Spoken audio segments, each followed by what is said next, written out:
Welcome back to Cult Pop. I'm your host, Jim Hall, and we've got a very special episode today. Back in 2014, we had the opportunity to attend Motor City Comicon, one of the best comic conventions in the entire United States, and we were fortunate enough at Cult Pop to be there for 3 days and grab some wonderful interviews. So for the next 2 episodes, we'll be featuring nothing but Motor City Comicon.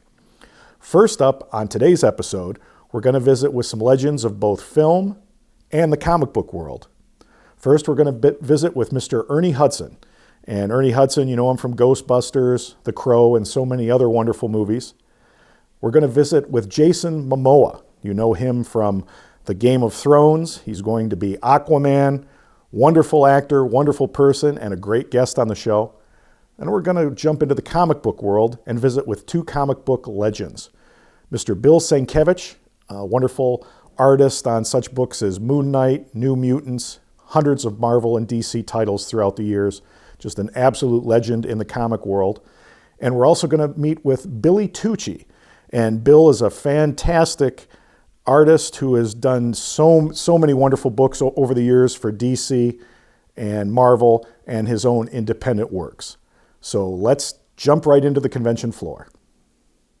Mr. Hudson, first of all, from the fans of the Motor City Comicon, thank you so much for coming. I've got so many friends that are so excited that you took the time to be here, and the lines prove it out by hundreds of fans waiting in line for autograph and pictures, so thank you. With that being said, I'd like to know your thoughts about being able to come and interact with fans. Most actors don't have the opportunity, or may not want the opportunity, to come and talk with so many fans, but I see so many smiling faces because they're seeing you, because they're getting pictures and autographs. How is that for feedback to you? Well, I think it is important to have a line of communication with the people who see the movie. So when people come up and they take the time to stand in line, it's important to me that they have a good experience, that they come away feeling, very good about the experience.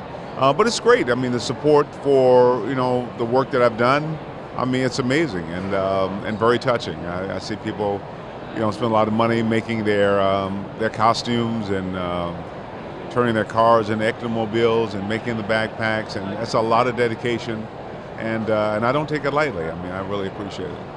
I was just fortunate enough to read a wonderful article that your son wrote. I didn't realize your son wrote that. Yeah.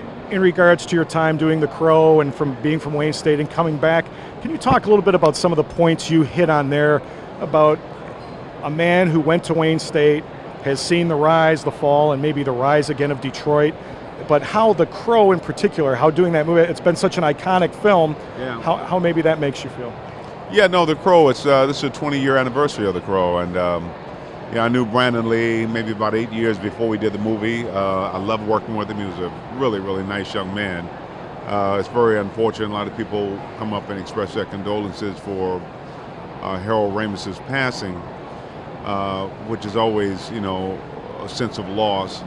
But I really felt for Brandon because he was so young and so talented, and Harold, was able to accomplish a lot in his lifetime, but Brandon was so young. So the movie The Crow means a lot to me, and I know it was set in Detroit, and I felt it made a statement about Detroit, about the spirit, the heart of Detroit. But I also feel that this city, when I came here in the mid-'60s, this was one of the wealthiest towns in America. It was thriving, and like all things in life, we go through our changes, but I know that the spirit of the people is strong, and this city will be strong again, and it just takes a minute. And so, this is coming home to me. I know that there's no way I'd be standing here. There's no way I'd have a career without the love and support that I found here in Detroit, especially guys like David Regal and Earl Smith and a guy named Cliff Rockmore who showed me the ropes when I didn't have a clue. So I'm very, very honored and thankful to be here. What I'd like to do now is just give a quick moment. You're a working actor for so many years, incredible roles, but you're still acting. What can people look for you now, and how can people learn more about you? Well, I'm setting up a new website. I need to update it, but I do tweet, so they can find me at Ernie_Hudson on Twitter. I have a Facebook that I'm not as much into, but I'm trying to figure that out. The whole social media is a little bit new to me. But I work a lot. I do a recurring on Franklin and Bash. I play a judge on that. I did a TV pilot called Scorpion that just got picked up. So hopefully we'll be doing more of those. I did the new Batman series. I play Lucius Fox on that. We just started. In fact, I'll start taping that next week. There's a movie with Hilary Swank, Emmy Rossum, Josh Duhamel, Marsha Gay Harden, and Loretta Devine. That should be coming out this summer called You're Not You. It's a wonderful script. I think the movie will be very good. There's a movie with Kevin Sorbo that's coming out called Gallows Road. That's a great story. Dean Cain and I just finished a movie called My Ex-Christmas. I'm not sure when they're going to release it. For Christmas, I guess it'll be out. Doris Roberts, we did a movie called Touched that for Hallmark. That it was a wonderful script, and that should be coming up soon. And I just whatever God puts in front of me, you give thanks, and I appreciate still being able to do what I love to do. And it's been almost 50 years now, and I'm still doing it, and I just really appreciate all the support from the fans, because I know that's what makes it happen. One more quick question. When somebody is an actor's actor like yourself, I'm really curious, do you have a preference, left your own druthers, movie to television, or do both have their positives? I think if you're an actor who wants to have a career that's going to sustain and be around for a long time, you have to be able to do it all. I mean, I love theater. Did a play on Broadway a few years ago. Had a great experience. I love movies, I love TV. I just love to work. I love animated series, voiceover stuff. I think it's important to be well-rounded. I have actor friends say they only do comedy. Well, if it's funny, I need to be funny, and if it's dramatic, I need to be dramatic. I'm an actor, so it's my job to tell stories and to make it believable.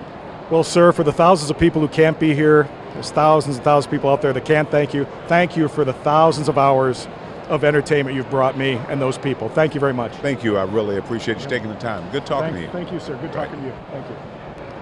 I'm at the 2014 Motor City Comicon. I'm about to interview Jason Momoa. You know him from Game of Thrones and Conan.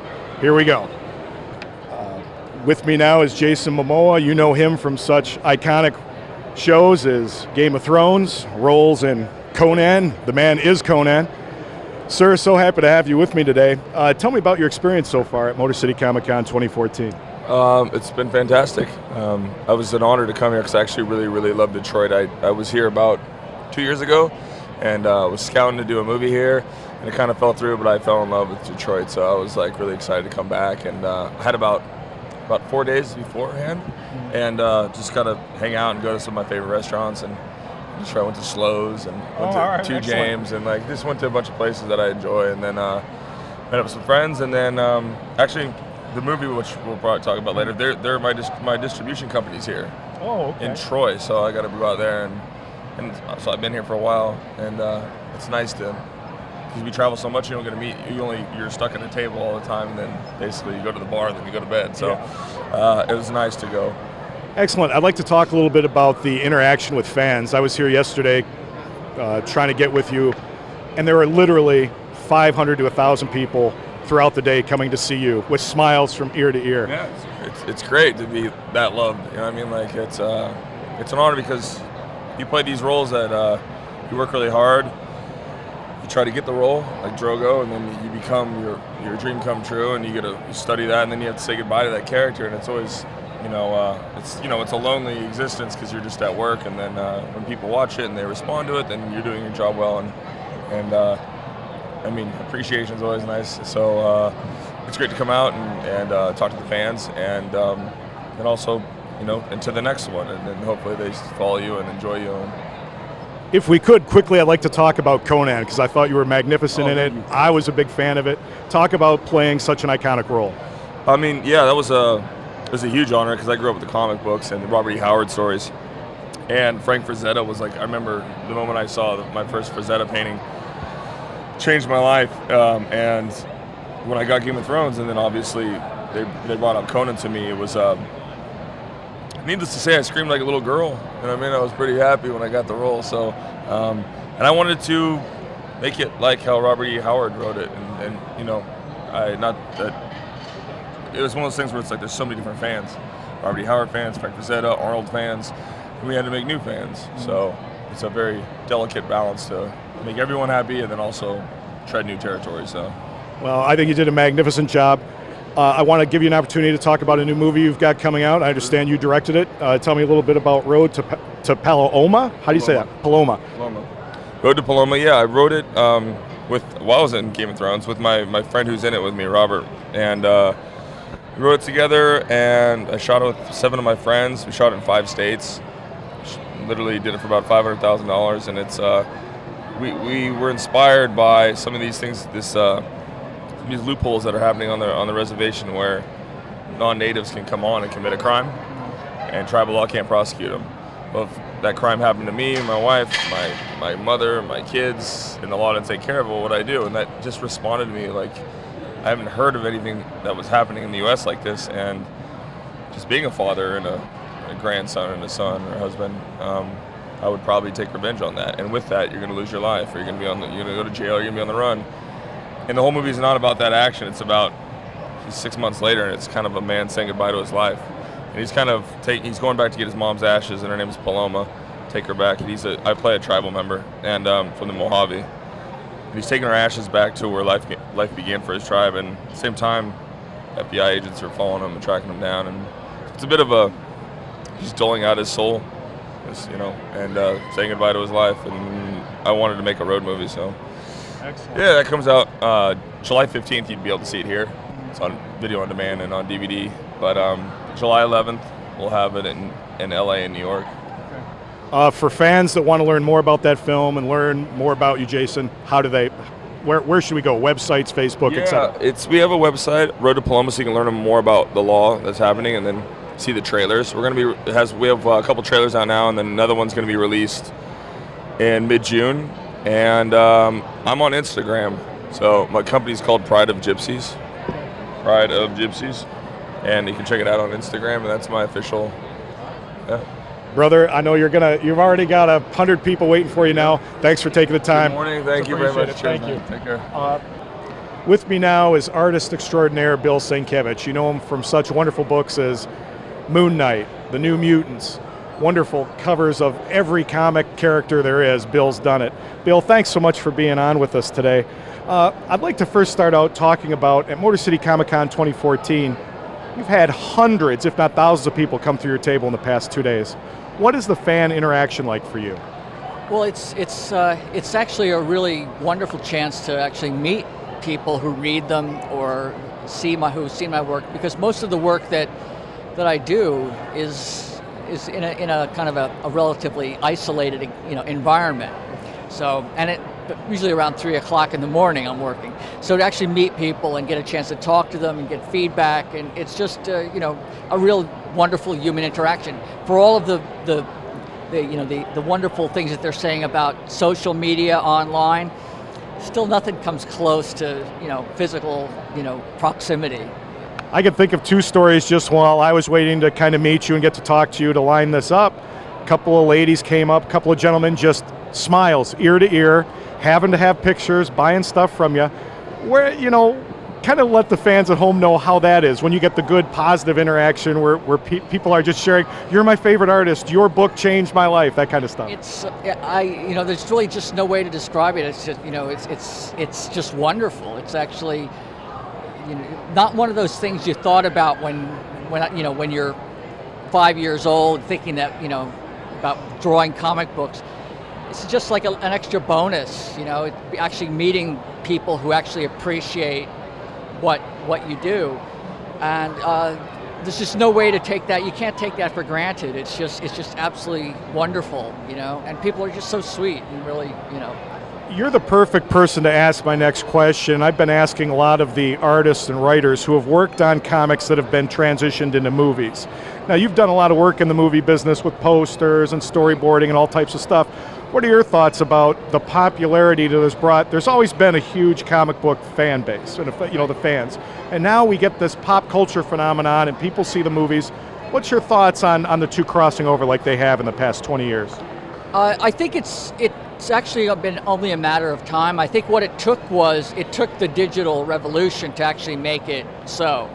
I mean, everybody talked about the fact that The Lord of the Rings was an unfilmable movie, and when they did it with animation, it took the digital realm to make it happen. And I think that a lot of the special effects that you see now, Iron Man, Avengers, everything, comic books used to be what films are now. It's like that budget free, zone of where you could just let your imagination run wild. Comics were all about that, and and film was, especially during the '70s when you had The Godfather and the whole the ascent of films like Star Wars and things like that, and blockbusters, the birth of blockbusters. I think you're going to see things continue in that vein. I mean, I think Marvel has stories or films like set through for the next dozen years easily. So it's pretty amazing. It's like one of those things that we've always been trying to do. People who love comics, to show that they're a medium for not just for kids but for adults. And I think what defines them as a medium for adults now, in terms of the business, is that if it's making a lot of money, that's money for grown-ups. So so all of a sudden it has that kind of validity. But I think you get offshoots where you see things like TV shows and cable programs that are more of a incremental, episodic kind of a thing, like Game of Thrones or Breaking Bad. So there's a lot of the big popcorn superhero movies where you go and just sit there and just watch the universe and the buildings be destroyed like over and over again. And then you've got, other things that just are the long form. So comics, I think, have influenced things far more than people are willing to admit, Now, keeping on that train of thought, we talked off camera. I consider many iconic images from you, but Moon Knight, you're the man that made Moon Knight, let's face it. And let's talk about, and you talk about long form, I think Moon Knight would be perfect as like an HBO weekly over about 2 or 3 years, just different kind of stories. But why, in your opinion, and I know you don't want to step on any toes, but why has Moon Knight not been turned into an amazing, some type of franchise for Marvel? All I can speculate, and again, it's pure speculation, is that I think that he's a more complex character. He's not definable in a quick sort of, even like as an iconic image. I mean, the Hulk, big, green, mean, Hulk smash, Fantastic Four, everything sort of indicative in the names of the characters. Iron Man, Spider-Man, Thor, it's like it's got the whole thing just set out. Moon Knight, because he's got multiple personalities, and it would actually allow itself, I think you're right, I think it would actually be much more of an avenue that would lend itself to the long form exploration. And who knows, they may end up doing that, at some point.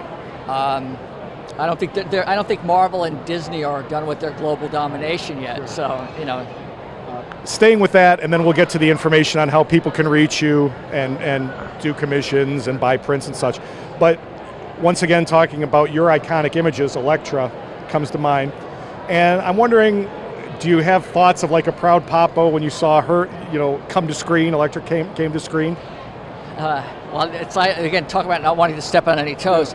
I actually have never seen the Elektra movie. Yeah, I think when I found out that, and again, I think Jennifer Garner is a wonderful actress. I just felt that she was wrong for the character, and I don't mean for it to sound precious, because people will sort of, there's always the sort of generalized cliche of how rabid fandom is about, like they got up in arms about how they could possibly get Ben Affleck to be Batman, and a lot of that stuff, it doesn't doesn't really bother me that way. But when I thought about a lecture, especially being involved with the character so completely, it just didn't sync with me in terms of the idea of Jennifer Garner. I thought it might have been a good idea to go with somebody who was an unknown, but also in terms of giving her a teenage sidekick.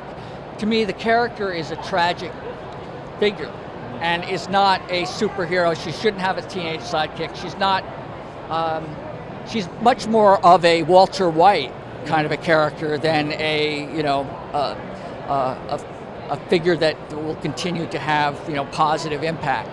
If she does any good, it's actually more by accident. So I think that the character is. I've never seen it, and I don't think I'll ever actually will see it. It's just one of those things where I always really enjoy seeing things in other forms, but to me I just love the comics. So. Bill, I would be remiss if I didn't get a way for fans to reach you and let people know how to get commissions, prints, different things done. How can people find out more about you and reach you? Well, thanks. I appreciate that. Well, actually, if you want to reach me, you can reach me at www.billsinkevichart.com, and my handle on Twitter is Sinkevich, SINKEVITCH, and billsinkevichart.com, and I'm also on Facebook, and you can also stop by the table as well. Bill, it's been an absolute pleasure. Thank you so much for being on the show. Stay tuned for more at Motor City Comicon 2014. I'm at Motor City Comicon 2014, and we're about to interview Billy Tucci. You know Billy from his incredible work on Sergeant Rock and his own independent book, She, which has been going strong for 20 years. So here we go. Billy, can you talk with me a little bit about your experience at Motor City Comicon 2014 so far? Oh, absolutely, Jim. This has been our biggest Motor City Comicon by far. It was unbelievable. If you look around the booth, we have a bunch of prints, a bunch of books, and we're almost sold out of all of them. I've actually sold out of a lot of prints, like specific ones, and it's been tremendous. It's been wonderful. And the staff is great to us, everybody, and I have family that lives here, so it's like a nice reunion every time. I really get a kick out of the fact when I come to conventions, seeing the fans that are so excited to see you. Yeah. And, smiles from ear to ear, grinning from ear to ear because of the, just the happiness you've brought them. I wonder if you could talk a little bit about some of those stories and some of the people coming up and telling you how happy She has made them, how happy Sergeant Rock. Well, it's really great because I tell them I'm Frank Frazetta, and they believe me. That's the best part. But no, what's really cool is that I've had people come up to me and thank me for doing more than anything is probably my retelling of the Christmas story, A Child Is Born.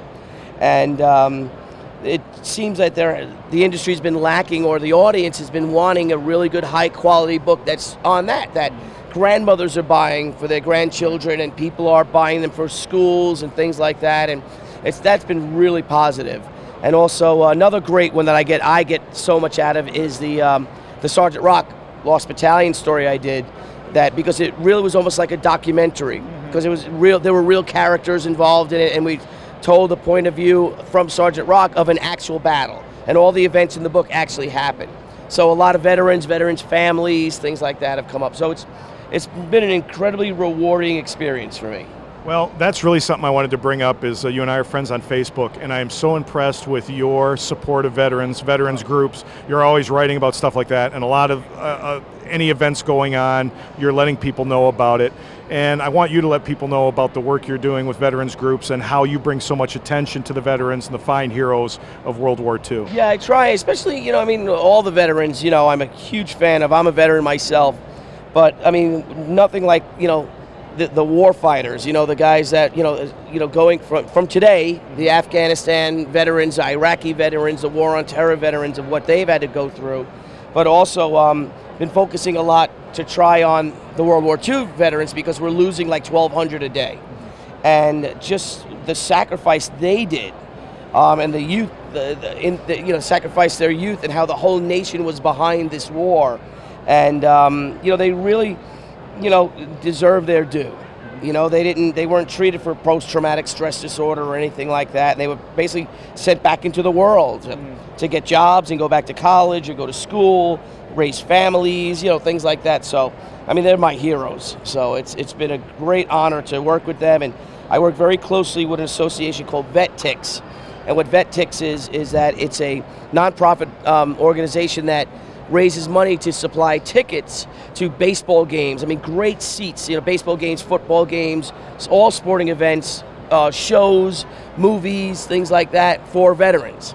And it's a really, really rewarding thing. It's vettix.org. You should check it out. Okay.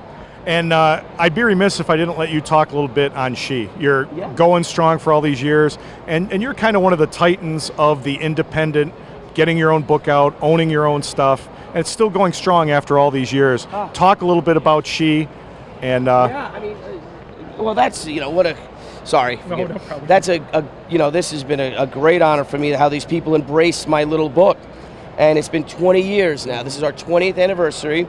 I'm working on a whole new story now, and what's cool about that is that it's going to be 20 years removed from the very first story arc. So now Anna is now 24 years old, and she's married, and she has a daughter, and life has moved on. All of that's in her past, and all of a sudden, through a certain course of events, it all comes back. And I had to do that also for myself to give it something fresh, and you know, just so many life changes I've experienced in the past 20 years and all. And it's almost, I guess, a comic book character grows up. And I'm really looking forward to drawing a really beautiful 44-year-old woman, you know, to show how women, you know, look, they get better with age. How's that? Absolutely, absolutely. Now, Billy, you're finishing up, as we're doing this, you're finishing up a sketch, and that's one of the things that happens here, but everybody wasn't able to come to the convention and solicit a sketch or an original design from you. So I want you to be able to tell people at home how they can, you know, website, Facebook, and that you're more than willing to do commissions and things through that way. Yep, if I have the time. I usually book them at conventions, but sometimes somebody will get first, you know, for something interesting and all, and I'll take it on. And but you can email me or go to my website, billytucci.com. There's a thing that says contact us. That's my email. And I'm also on Facebook, and we have the Billy Tucci Facebook Battalion, which is a group, and we have a lot of fun on that. And if you'd like to join and ask me about anything, yell at me, you know, bitch at me, whatever, I'm there. So. Okay. Excellent, Bill. I'll let you get back to your work. I really appreciate you taking the time to be with us today, and I look forward to seeing you next year. Thank you, my friend. Thank you. Thank you. Did I tell you? What a fantastic episode of Cult Pop. Absolutely love Motor City Comicon. It is an amazing convention. We thank the staff at Motor City Comicon for the hospitality and having us at their wonderful convention. As always, if you want to learn more about the show, if you want to see past episodes, go to our website, www.cultpop.com. Every episode we have ever done is on the website, and you can go back and review episodes at your leisure. Thanks so much for watching. We'll see you next time.